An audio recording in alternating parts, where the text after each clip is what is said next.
Je m'appelle Anna Béatrice. J'ai 42 ans et j'habite à Londres depuis plus d'une décennie. Quand je ferme les yeux et que je pense à ma vie, je vois deux mondes différents qui se sont toujours heurtés en moi. D'un côté, la course, le bruit et la précipitation de la capitale anglaise, où tout le monde semble vivre avec l'horloge collée au corps, toujours à courir derrière quelque chose.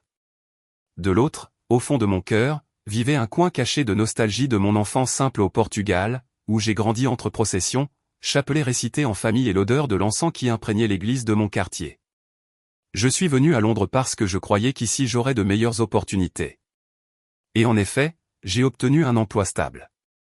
J'ai appris la langue. Je me suis adapté au froid et à la solitude qui consument souvent les immigrés. Mais avec l'indépendance est aussi venu un vide. Les rues illuminées, les bus rouges et la diversité culturelle éblouissaient les yeux, mais ne remplissaient pas l'âme. Je me souvenais des paroles de ma mère qui disait « Ma fille, n'oublie jamais la Vierge, car seule elle pourra te protéger quand personne d'autre ne sera là. » J'essayais de vivre cette foi, mais j'avoue que le travail, les factures et la vie pratique ont peu à peu éteint la flamme. Le dimanche, quand je le pouvais, j'assistais à la messe dans une petite paroisse catholique fréquentée par des Portugais et des Latino-Américains. C'était un réconfort d'entendre les lectures dans ma langue maternelle, de voir les images de saints connus, et surtout de sentir le regard tendre de Notre-Dame de Fatima sur l'autel latéral. Mais bien souvent, la routine me dominait. Combien de fois, après une semaine fatigante, ai-je préféré dormir plutôt que prier? Combien de fois ai-je chanté des hymnes à la messe sans même réfléchir à ce que je disais? Mon cœur était loin et Dieu semblait de plus en plus silencieux. Je vivais seul dans un petit appartement loué à Camden Town. J'avais des amis, mais c'étaient des liens superficiels, chacun préoccupé par sa propre survie dans une ville chère et exigeante. Dans la solitude de la nuit, je regardais par la fenêtre les lumières de la ville se refléter sur la Tamise, et je me demandais, « Seigneur, est-ce pour ça que je suis ici? Travailler, payer des factures et attendre que la vie passe. » Il y avait en moi une inquiétude, une soif que rien ne pouvait apaiser. À 42 ans, je n'étais pas marié, je n'avais pas d'enfant, et je ressentais souvent le poids du jugement silencieux de certains parents qui disaient que j'avais fait les mauvais choix. Mais au fond de moi, quelque chose me disait que ce n'était pas la fin de mon histoire. Je n'imaginais simplement pas à quel point cette soif de sens allait me conduire à l'inimaginable. C'est au milieu de ce quotidien apparemment normal que ma santé a commencé à donner des signes étranges, une fatigue inexpliquée, des étourdissements soudains, une faiblesse qui ne correspondait pas à mon âge. Je pensais qu'il ne s'agissait que de stress. Après tout, qui à Londres ne vit pas stressé? Mais au fond de moi, il y avait une sensation dérangeante, comme si mon corps essayait de me dire quelque chose que je m'entêtais à ignorer. Malgré tout, j'ai continué à mener ma vie, travaillant du lundi au vendredi, prenant le métro bondé, courant contre le temps. Au milieu de tout cela, ma prière se résumait à quelques mots rapides avant de dormir, « Vierge, prends soin de moi. » Dieu ne m'abandonne pas. Souvent, je me rendais compte que ces mots sortaient plus de ma bouche que de mon cœur. Ce que je ne savais pas, c'est que Dieu, dans son infinie miséricorde, permettrait que ma vie soit interrompue quelques instants, juste pour me montrer combien le ciel m'attendait encore. Mais avant ce moment décisif, j'ai vécu des jours d'épuisement extrême et de questions qui résonnaient dans le silence, des questions sur la foi, sur le but, sur la valeur réelle de ma vie aux yeux de Dieu. Et c'est précisément dans cet état de fragilité, en plein Londres, que mon histoire a pris un tournant qui allait changer à jamais ma manière de voir la vie, la foi et l'éternité. Tout a commencé de façon si discrète que je l'ai moi-même ignoré. D'abord vinrent les étourdissements, puis une fatigue qui semblait inexplicable. Marcher jusqu'au métro, quelque chose que j'avais toujours fait sans difficulté, devint pesant. Mes jambes tremblaient comme si elles portaient le double du poids de mon corps. Je pensais que ce n'était que le résultat du stress, des longues journées de travail, des nuits mal dormies. Après tout, qui à Londres ne se sent pas fatigué? Mais au fond de moi, il y avait quelque chose de différent, quelque chose que je n'arrivais pas à expliquer. Un matin gris, je me suis réveillé avec une douleur étrange dans la poitrine, comme si un poids invisible pesait sur moi. Je me suis levé lentement, allé jusqu'à la cuisine. J'ai préparé mon café, mais la tasse tremblait dans mes mains. Mon cœur battait vite, hors de rythme. J'ai regardé le crucifix accroché au mur du salon et, pour la première fois depuis longtemps, j'ai ressenti de la peur. J'ai murmuré, « Vierge Sainte, que m'arrive-t-il » C'était une petite demande, mais pleine d'angoisse.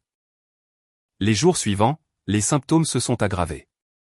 Je suis allé voir un médecin et, après quelques examens préliminaires, j'ai reçu une nouvelle inattendue, il y avait des signes de défaillance dans des organes vitaux. Les mots du médecin, prononcés en anglais, semblaient dénués de sens, organ-fêlure. Défaillance d'organes. J'avais seulement 42 ans. Comment était-ce possible? Mon corps m'abandonnait. Je suis sorti du cabinet sous le choc, marchant dans les rues animées de Londres comme si j'étais dans un autre monde. Les gens passaient pressés, les bus rouges traversaient la rue, mais je n'entendais que l'écho de cette phrase en moi. C'était comme si tout avait perdu son sens. Cette nuit-là, je n'ai pas réussi à dormir. Allongé, je regardais le plafond, me souvenant de ma mère au Portugal qui disait toujours que la vie est un souffle et que seuls ceux qui s'accrochent à Dieu parviennent à traverser les tempêtes. J'ai pris le chapelet rangé dans le tiroir de la commode et j'ai commencé à prier après tant de temps.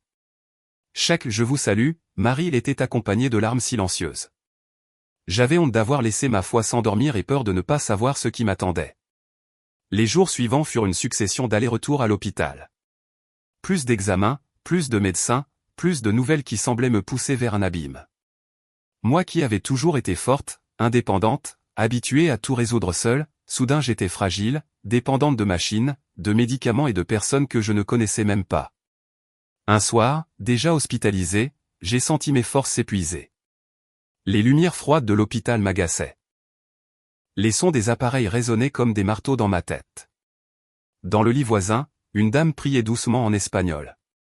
Ses paroles étaient simples, mais elles m'ont profondément touché. Santa Maria, Madre de Dio, ruga por nosotros ahora de nuestra muerte. Ces mots sont tombés dans mon cœur comme un baume. J'ai eu envie de m'unir à elle et, même faible, j'ai répété mentalement la prière. C'est à ce moment-là que j'ai compris que la maladie n'était pas seulement physique, elle était aussi spirituelle. Je portais des blessures qui n'avaient pas été guéries, des vides qui n'avaient pas été comblés. Dieu, d'une manière mystérieuse, permettait que je sois brisé à l'intérieur pour me reconstruire en lui. Le lendemain matin, j'ai subi une brusque aggravation. Mon corps ne répondait plus. Les médecins sont entrés précipitamment, ont administré des médicaments, branché des appareils. J'entendais des voix, mais c'était comme si elles venaient de très loin. Le monde autour de moi commençait à s'éteindre. Un mélange de froid et de paix m'envahissait. C'était comme si l'on me préparait à franchir une porte invisible. Au fond, je le savais. C'était le début de la fin de ma vie terrestre. Et pourtant, au milieu du désespoir humain, j'ai ressenti une douce espérance comme un murmure qui me disait « N'aie pas peur, je suis avec toi ». Ce matin-là, l'hôpital paraissait plus silencieux que d'habitude. Le froid londonien s'infiltrait par les fenêtres, et le bruit lointain de la pluie se mêlait au son des moniteurs cardiaques à mon chevet. J'étais épuisé, tellement épuisé, comme si chaque respiration était une bataille déjà perdue. L'air qui entrait dans mes poumons semblait insuffisant, et mon esprit oscillait entre la lucidité et une torpeur profonde. Les médecins m'avaient déjà averti que mon état était grave, mais rien ne nous prépare vraiment au moment où la vie commence à s'éteindre. Allongé dans ce lit blanc avec des tubes, des aiguilles et des machines reliées à moi, je sentais mon corps devenir une prison. Chaque seconde, j'avais l'impression d'être lentement effacé. Soudain, une douleur intense traversa ma poitrine. Les moniteurs se mirent à sonner une alarme. Infirmiers et médecins se précipitèrent dans la chambre, lançant des ordres rapides. J'entendais des termes techniques en anglais, mais je ne pouvais pas les comprendre clairement.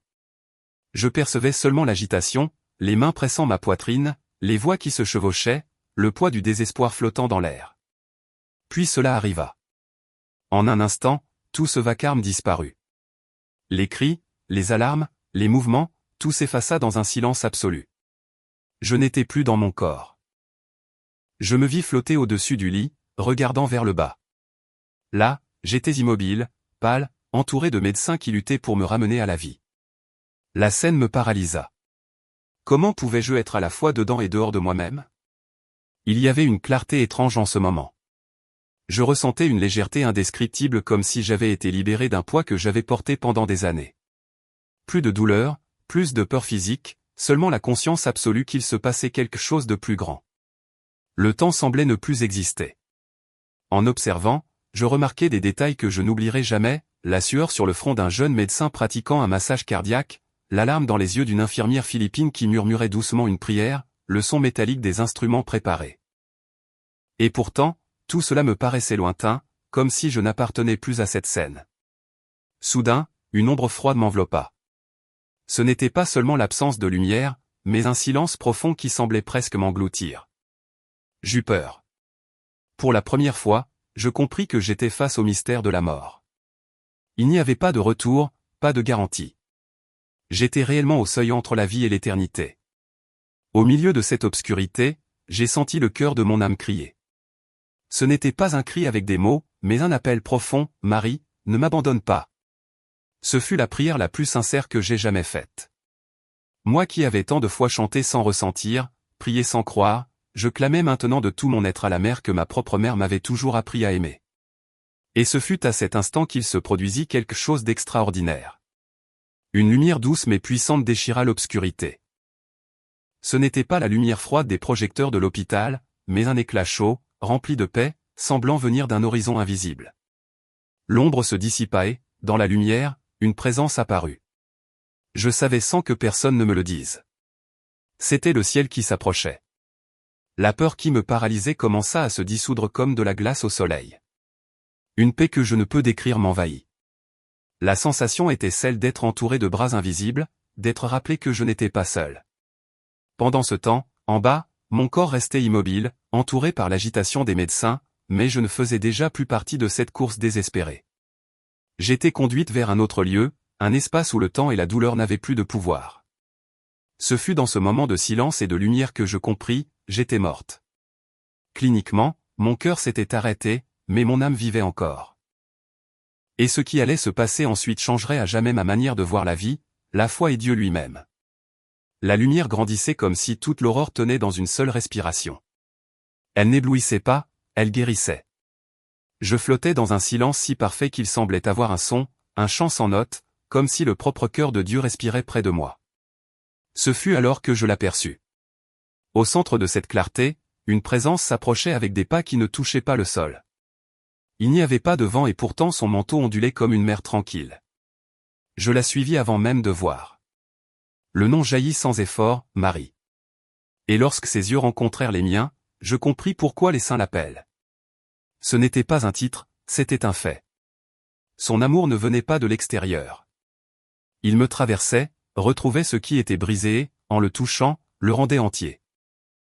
Elle était enveloppée d'un bleu qui n'existe pas dans les villes. C'était la couleur du ciel avant que Dieu ne crée les nuages. Sur son voile, de petits points de lumière scintillaient comme si chaque étoile était une prière exaucée. Son visage n'était ni jeune ni vieux. Il était éternel. Et ses yeux, il n'y avait en eux aucun jugement. Il y avait la connaissance. Elle me voyait tout entière. Non pas l'employée à Londres, non pas la femme fatiguée par les factures, non pas la malade alitée, mais la fille. Une fille qu'elle appelait par son nom. Anna, dit-elle, et la lumière elle-même sembla se courber autour de mon nom. Je suis ici. Je tombai à genoux sans peur, comme quelqu'un qui retrouve enfin le sol après avoir longtemps flotté.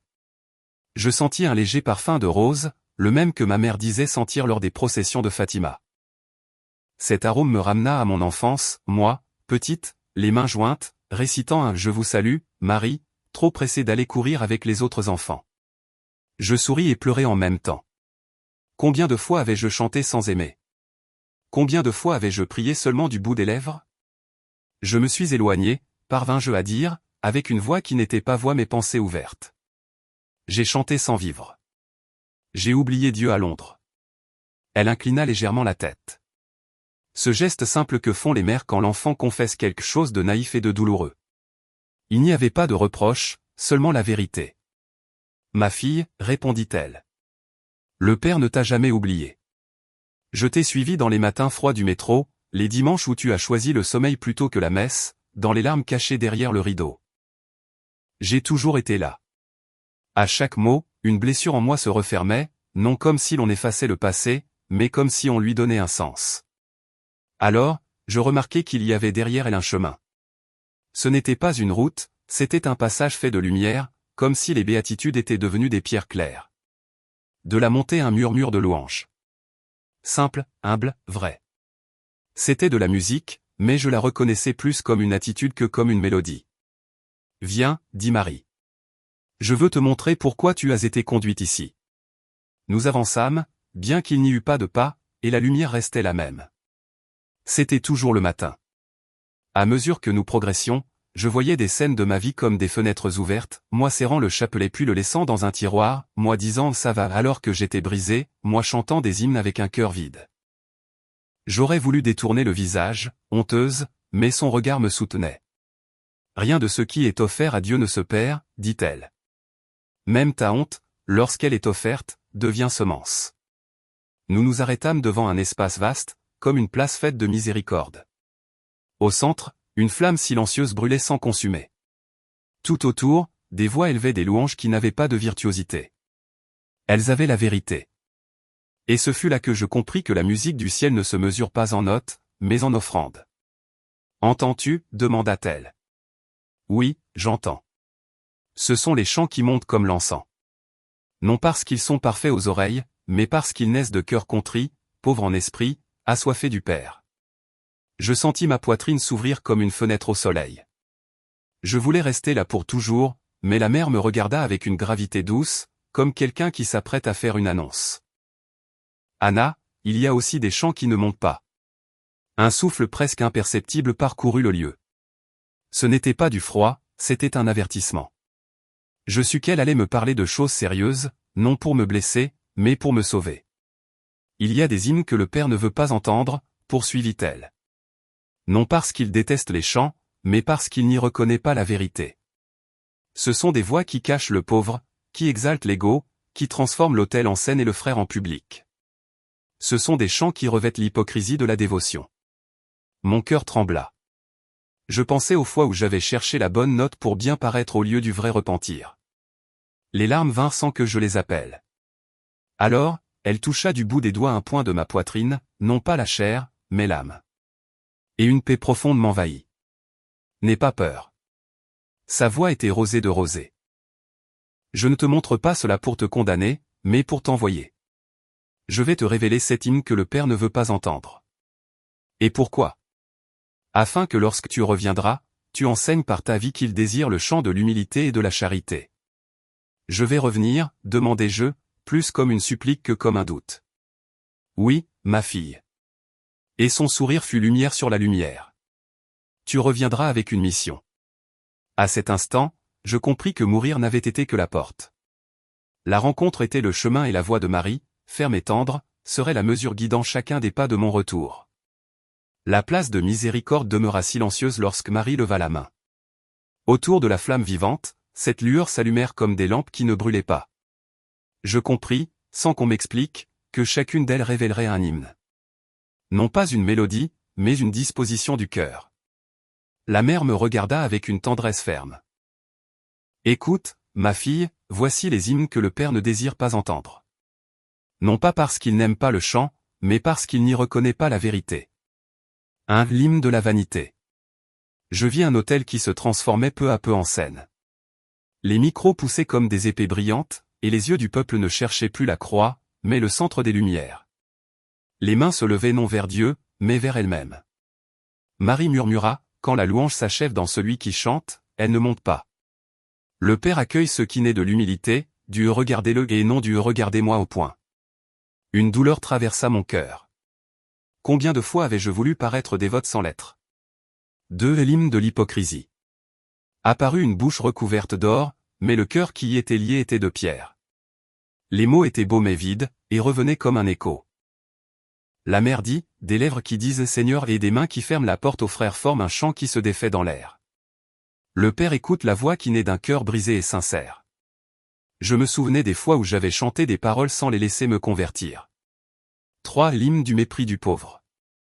Je vis un cœur puissant et, à la porte, un homme affamé oublié. Les voix s'élevaient mais trébuchèrent sur sa faim. Sans miséricorde, la musique n'atteint pas le ciel, dit Marie. La louange sans compassion est comme un instrument sans souffle. Je compris que les pauvres sont comme des cordes secrètes. Quand on les touche avec amour, la louange sonne vraie. L'hymne de l'orgueil spirituel.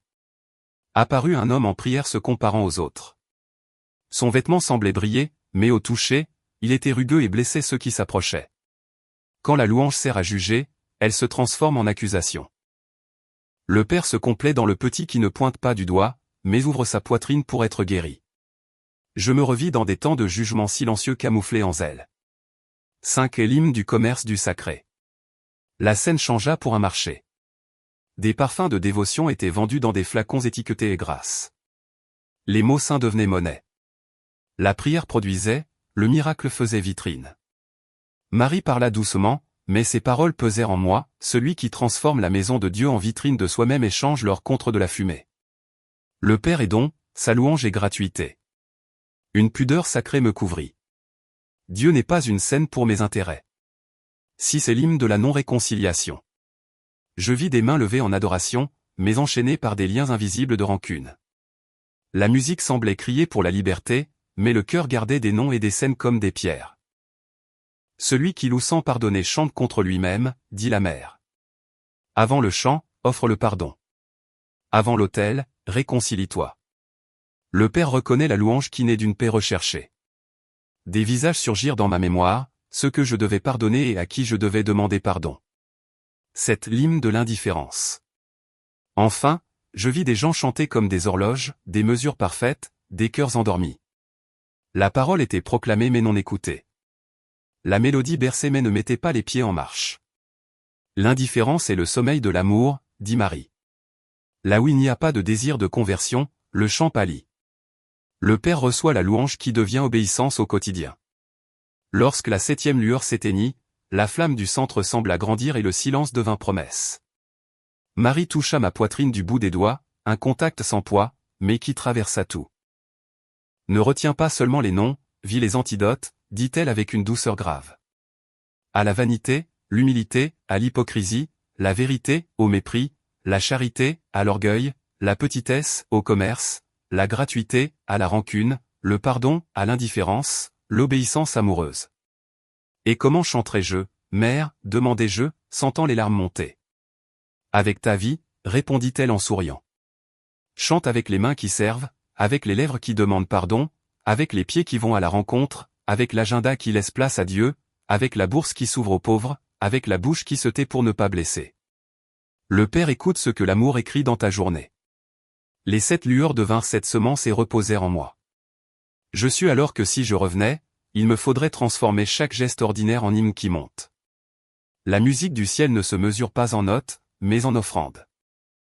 Et la mission commençait là, lorsque la mère me confiait, non pas une chanson à retenir, mais un chemin à vivre. Lorsque les 7 lumières s'éteignirent, il ne resta que la flamme centrale, vive et silencieuse, brûlant sans consumer. J'étais là, agenouillé devant Marie, mais à chaque parole d'elle, j'avais l'impression d'être aussi agenouillé devant ma propre vie.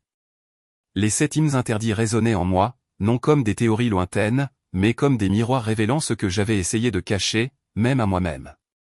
Le premier miroir fut la vanité. Combien de fois avais-je chanté à la messe uniquement pour que ma voix soit entendue? Je me souvenais des regards rapides, de mon obsession pour la note juste, de l'orgueil secret lorsque quelqu'un me faisait un compliment. Comment avais-je pu utiliser des paroles sacrées pour gonfler mon ego? Je ressentis une onde profonde, comme si chaque applaudissement humain s'était transformé en poids sur mes épaules. Puis vint l'hypocrisie. Je me rappelais des nuits où j'avais prié avec mes lèvres, mais pas avec mon cœur. Des dimanches où j'étais présente physiquement, mais où mon âme errait, préoccupée par le travail, l'argent, la routine. J'étais comme cette bouche d'or au cœur de pierre que Marie avait montrée, et je compris, il ne sert à rien de dire Seigneur, Seigneur si mes mains ne s'ouvrent pas à lui. Le 3e miroir fit encore plus mal, le mépris du pauvre. Combien de fois, pressé dans les rues de Londres, avais-je passé devant des gens couchés dans le froid, recroquevillés sous de maigres couvertures, feignant de ne pas les voir? C'était comme si ma louange trébuchait sur leurs corps oubliés à la porte. Et je compris alors, le champ qui ignore le pauvre devient vide. Je me rappelais les paroles de Jésus, tout ce que vous avez fait à l'un de ces petits, c'est à moi que vous l'avez fait. Vint ensuite l'orgueil spirituel. Il fut douloureux de reconnaître combien de fois je m'étais cru meilleur que d'autres parce que j'allais encore à la messe, parce que je tenais encore parfois un chapelet. Je me comparais en silence comme si c'était mon mérite, quand en réalité ce n'était que la grâce de Dieu. Je me vis comme cet homme aux vêtements brillants qui blessait au toucher, une apparence éclatante, mais sans amour. Le 5e miroir me fit frissonner, le commerce du sacré. Je n'avais pas vendu de bénédiction, certes, mais combien de fois avais-je cherché Dieu uniquement par intérêt? Combien de fois avais-je prié seulement pour obtenir quelque chose, comme s'il était un comptoir d'échange? Je te donne ma prière, tu me donnes ce que je veux. Je réalisais que sans m'en rendre compte, j'avais moi aussi transformé la grâce en monnaie. Puis vint la non-réconciliation. Des noms surgirent devant moi comme des blessures ouvertes, des membres de ma famille que je n'avais pas pardonnés, des collègues envers qui j'avais nourri du ressentiment. J'avais levé tant de fois les mains dans la prière, mais elles étaient enchaînées par des rancunes invisibles. Comment pouvais-je chanter le Notre Père sans vivre le Pardonne-nous comme nous pardonnons? Enfin, le 7e miroir, l'indifférence. Peut-être le plus cruel, car silencieux. Combien de fois avais-je vécu la foi comme une routine, en pilote automatique, répétant des prières sans attendre de transformation, laissant la messe devenir une obligation de plus?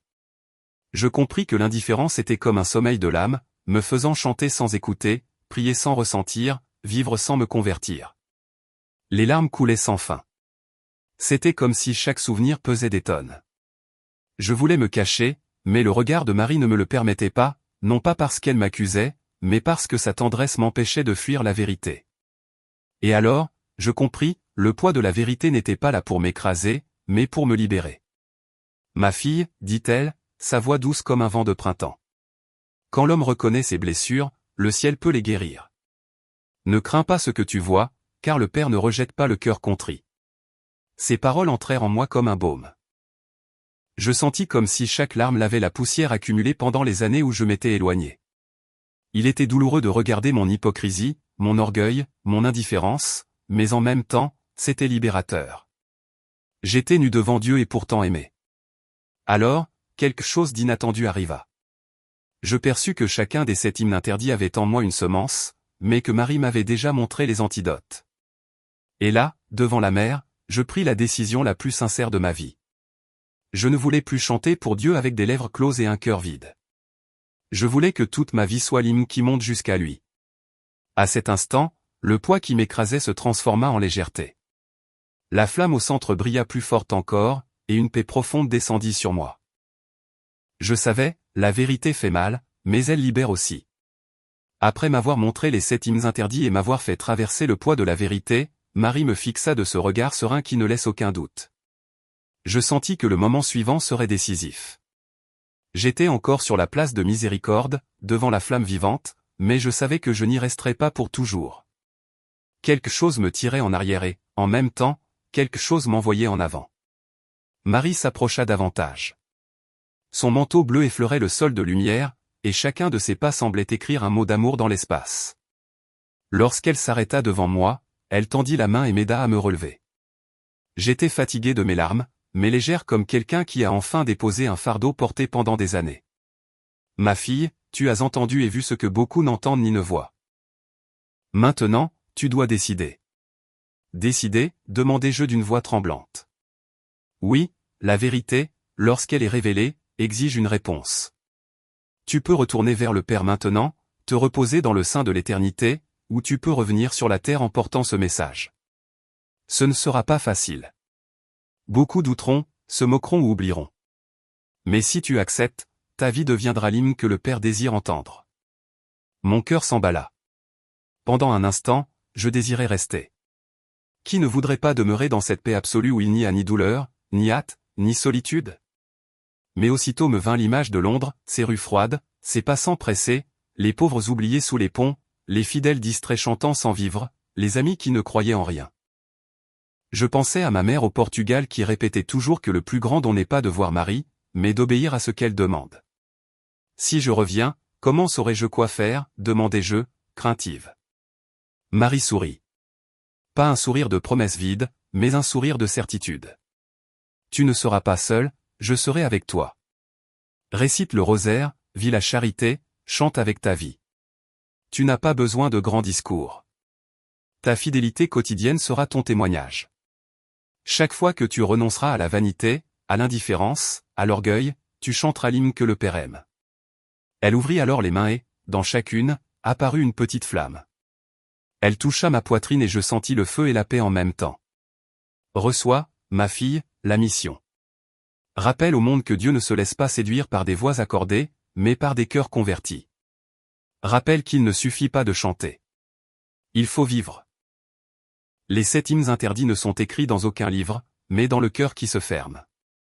Enseigne que chaque geste, aussi petit soit-il, peut devenir louange. Les larmes revinrent couler. Je me sentais petite face à une telle responsabilité, mais aussi accueillie. Mais mère, je ne suis qu'une femme ordinaire, immigrée à Londres, sans grand don. Elle m'interrompit avec douceur. C'est précisément pour cela que tu as été choisie. Le Père n'appelle pas les grands, car ils se suffisent à eux-mêmes. Il appelle les petits, car en eux peut résonner sa gloire. À cet instant, j'entendis de nouveau ce murmure de louange autour de nous, mais je le percevais clairement à présent. Ce n'étaient pas des anges chantant des notes célestes, mais des âmes simples offrant leur vie, mères, travailleurs, malades, pauvres. Et leur offrande se transformait en chant. Je compris que ma mission était de m'unir à ce cœur invisible sur la terre. Marie posa alors la main sur la flamme centrale. Elle brilla encore plus et un souffle doux se dirigea vers moi. Quand tu reviendras, n'oublie pas, tu n'as pas été épargné pour vivre comme avant. Chaque jour sera une occasion d'enseigner, par ton exemple, que la vraie louange est l'amour en action. Je tremblais non de peur, mais de révérence. Je savais qu'en acceptant, ma vie ne serait plus jamais la même. Je pris une profonde inspiration et dis avec toute ma sincérité, « Mère, j'accepte. Je veux chanter avec ma vie, non avec la vanité. Je veux revenir et témoigner, mais promets-moi que tu seras avec moi. » Elle s'approcha et toucha mon front comme une mère qui bénit son enfant avant qu'il ne parte de la maison. Toujours, ma fille, jusqu'au dernier souffle. Et à cet instant, je sentis que la mission commençait déjà. La lumière autour de moi commença à se dissoudre. La place disparut lentement, et la flamme vivante sembla me tirer en arrière. Mon cœur s'accéléra, la paix demeurait, mais je compris que j'étais sur le point de retourner dans le corps laissé à l'hôpital. Je reviendrais différente, non plus la femme fatiguée et indifférente de Londres, mais une messagère marquée par la rencontre avec Marie. La lumière commença à se dissoudre comme la brume à l'aube. La présence de Marie enveloppait encore mon cœur, mais je sentais que j'étais tiré en arrière comme quelqu'un qui nage à contre-courant invisible. Mon être spirituel résistait. Qui voudrait quitter ce lieu de paix parfaite? Et pourtant, je savais, j'avais accepté la mission, et la mission devait être vécue dans le monde des vivants. Je ressentis d'abord un poids, quelque chose qui n'existait pas dans l'espace de lumière. Le poids du corps humain, fragile, limité, la respiration courte, le cœur qui ne battait pas encore. C'était comme remettre une chaussure trop serrée après avoir marché pieds nus dans l'herbe. Un inconfort réel. Soudain, j'entendis des sons qui m'avaient semblé lointains, des voix pressées, des ordres en anglais, le bruit constant du moniteur cardiaque. She's not responding. Continue compression. Les mains d'un médecin appuyaient sur ma poitrine tandis qu'un autre préparait un choc électrique. Je vis tout un instant d'en haut, puis je fus aspiré de nouveau en moi-même. L'impact fut brutal. Le corps paraissait un cocon. Le cœur fit un bond. L'air entra dans mes poumons comme du feu, brûlant chaque cellule.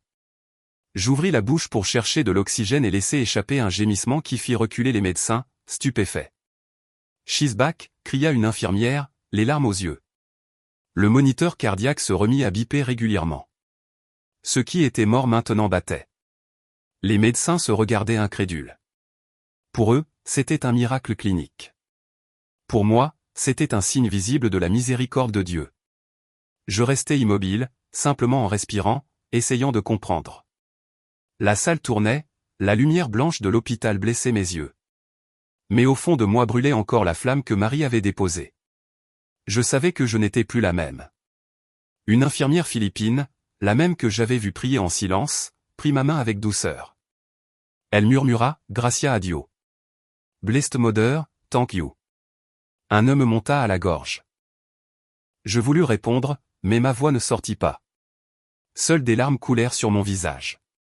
Pendant que les médecins ajustaient les appareils, je fermais les yeux et, dans l'intime, je répétais, « Merci, mère, merci de ne pas m'avoir laissé, merci de m'avoir envoyé. » Des heures plus tard, déjà stabilisé, je me retrouvais seul dans la chambre.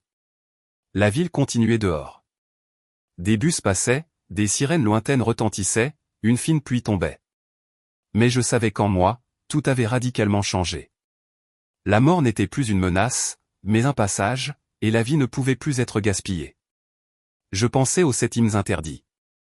Je les voyais se refléter dans mes jours ordinaires, la vanité de mes petits orgueils, l'hypocrisie de mes prières pressées, l'indifférence devant les pauvres de la rue.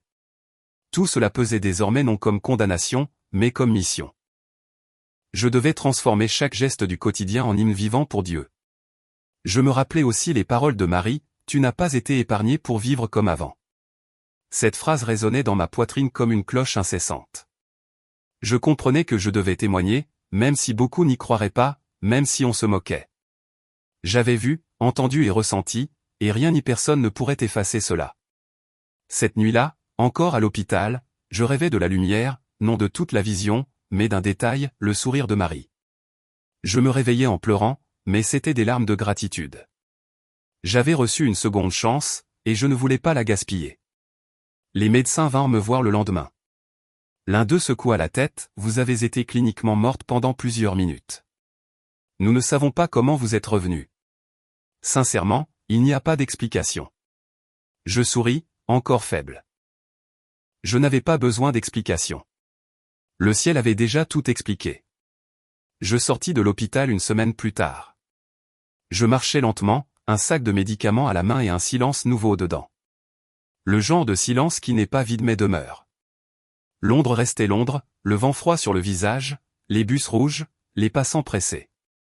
Mais moi, je n'étais plus la même. La première chose que je fis fut d'entrer dans la petite église près de chez moi. Je m'assis sur le dernier banc comme quelqu'un qui revient à la maison après un long désert. Je ne demandais rien, j'ai seulement remercié. Le lendemain, j'allais me confesser, à genoux, entre des larmes paisibles. Je racontais au prêtre non seulement mes péchés, mais toute l'histoire, la mort clinique, la rencontre avec Marie, les 7 hymnes interdits. Il m'écouta en silence, sans sensationnalisme, et à la fin dit simplement, « Dieu t'a accordé la grâce de voir et de revenir. Maintenant, vis. » Je sortis légère. L'absolution résonna comme une cloche de récréation après un examen difficile. Je décidai de commencer par le simple, car c'était cela que Marie m'avait demandé, chanter avec la vie. J'ai collé un papier sur la porte du réfrigérateur avec 7 mots, humilité, vérité, charité, petitesse, gratuité, pardon, obéissance, et je me promis de les pratiquer au quotidien. Le matin, le chapelet dans la poche. Le soir, 10 minutes devant le tabernacle. Dans le métro, au lieu d'écouteurs, une brève invocation, Jésus, doux et humble de cœur, rend mon cœur semblable au tien. Au travail, je cherchais la collègue envers qui je gardais du ressentiment. Je demandais pardon sans me justifier. Ce ne fut pas facile. L'orgueil voulait sauver mes raisons, mais j'avais appris que les raisons blessent, les réconciliations guérissent. J'appelais ma mère au Portugal et je lui racontais tout. Nous avons pleuré ensemble. Elle répétait, « Je savais que la mère te protégeait. » Je me sentis à nouveau enfant, mais cette fois avec une mission d'adulte. Le dimanche, je retournai au cœur de la paroisse et je choisis la dernière rangée. Quand on me proposa de faire un solo, je remerciai et refusai. Je ne voulais pas de scène, je voulais un autel. Au lieu de demander un micro, je me proposais pour arranger les chaises, nettoyer l'encens, préparer les feuillets. Je découvris une joie que je ne connaissais pas, servir sans être vu. Quand je chantais doucement et sincèrement. Pour la première fois, j'eus l'impression que ma voix ne cherchait pas le plafond, mais le ciel. La charité me trouva dans la rue. C'était le soir et le froid mordait. Un homme tendait la main près d'une station, manteau déchiré, regard fatigué. J'achetai de la soupe et du pain, m'assis sur la marche et mangeai avec lui. Je prononçai son nom, Thomas, et lui proposai de prier un « Je vous salue, Marie ». Il répéta lentement, trébuchant sur les mots, mais à la fin il sourit. Je compris que la faim que Dieu me demandait le plus de nourrir était la faim d'être reconnu. Je me mis à porter dans mon sac un petit kit, des chaussettes, du savon, un chapelet, une carte avec l'adresse de la paroisse et les horaires des messes. Non pour convertir de force, mais pour mettre l'amour dans les mains. Le mercredi, j'aidais au café des sans-abri dans la salle paroissiale. Je lavais des tasses, je ramassais des plateaux, j'écoutais des histoires. Parfois, simplement écouter est déjà louange. Ma relation avec Dieu changea aussi. Avant, je négociais, je prie et toi, tu donnes. Maintenant, je remercie avant et après, et je demande la grâce d'obéir. J'ai découvert que la gratuité n'est pas poésie, c'est discipline, donner sans attendre de retour, faire le bien quand personne ne le remarque, sourire quand personne ne le mérite. Moi comprise. Les jours de fatigue, je répétais, tu n'as pas été épargné pour vivre comme avant. Cette phrase me remettait debout. Il y eut des épreuves.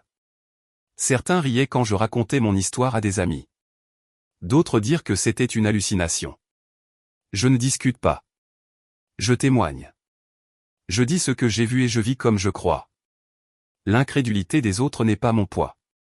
Mon infidélité le serait.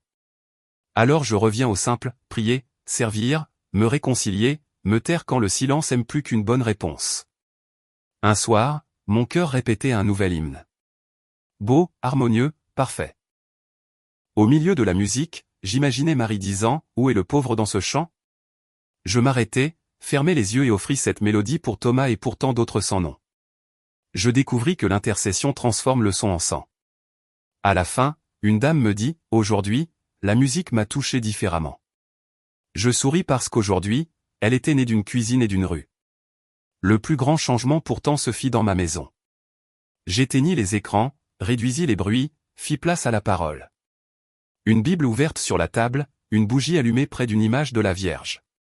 Parfois, il ne se passe rien, et c'est ainsi l'obéissance amoureuse, c'est marcher quand on ne sent rien, garder la flamme allumée quand le vent souffle. Je ne sais pas combien de temps il me reste. Je sais que je suis revenu pour servir et que chaque petit oui compose des notes qui montent. Si un jour j'oublie, je demande au ciel de me rappeler, l'hymne que Dieu écoute, c'est l'amour en acte. Aujourd'hui, quand je ferme les yeux, je vois deux vies. La première est celle d'avant la mort, une femme fatiguée, trop occupée, trop indifférente, vivant à Londres comme quelqu'un qui ne fait que survivre. La seconde est celle d'après, une fille qui a rencontré la mer dans le silence de l'éternité et qui est revenue pour transformer chaque geste en hymne. Entre ces deux vies, il n'y a qu'une ligne ténue, quelques minutes de mort clinique, mais une éternité de grâce. Je ne sais pas pourquoi Dieu m'a choisi pour voir ce que j'ai vu. Je ne suis pas une sainte, je ne suis pas spéciale. Je suis simplement une femme de 42 ans avec des peurs, des faiblesses et des chutes. Mais je sais qu'il m'a confié quelque chose que je ne peux pas taire.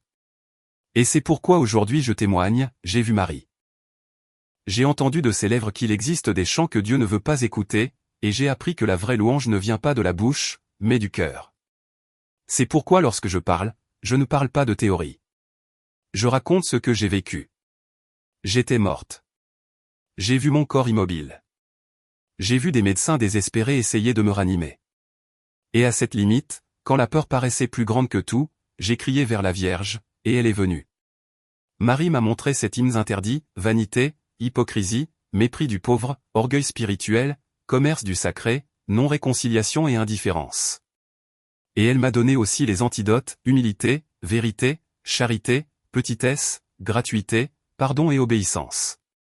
Quand je suis revenu à la vie, j'ai compris que je ne pouvais plus vivre comme avant. Aujourd'hui, chaque jour est une mission. Je n'attends pas de grands miracles. Le miracle a déjà eu lieu, revenir. Ce que je fais maintenant, c'est transformer le simple en chant. Un sourire offert, une main tendue, une demande de pardon, un repas partagé. Tout cela est louange. Beaucoup me demandent, et n'as-tu plus peur de la mort après tout ça? Je réponds, non.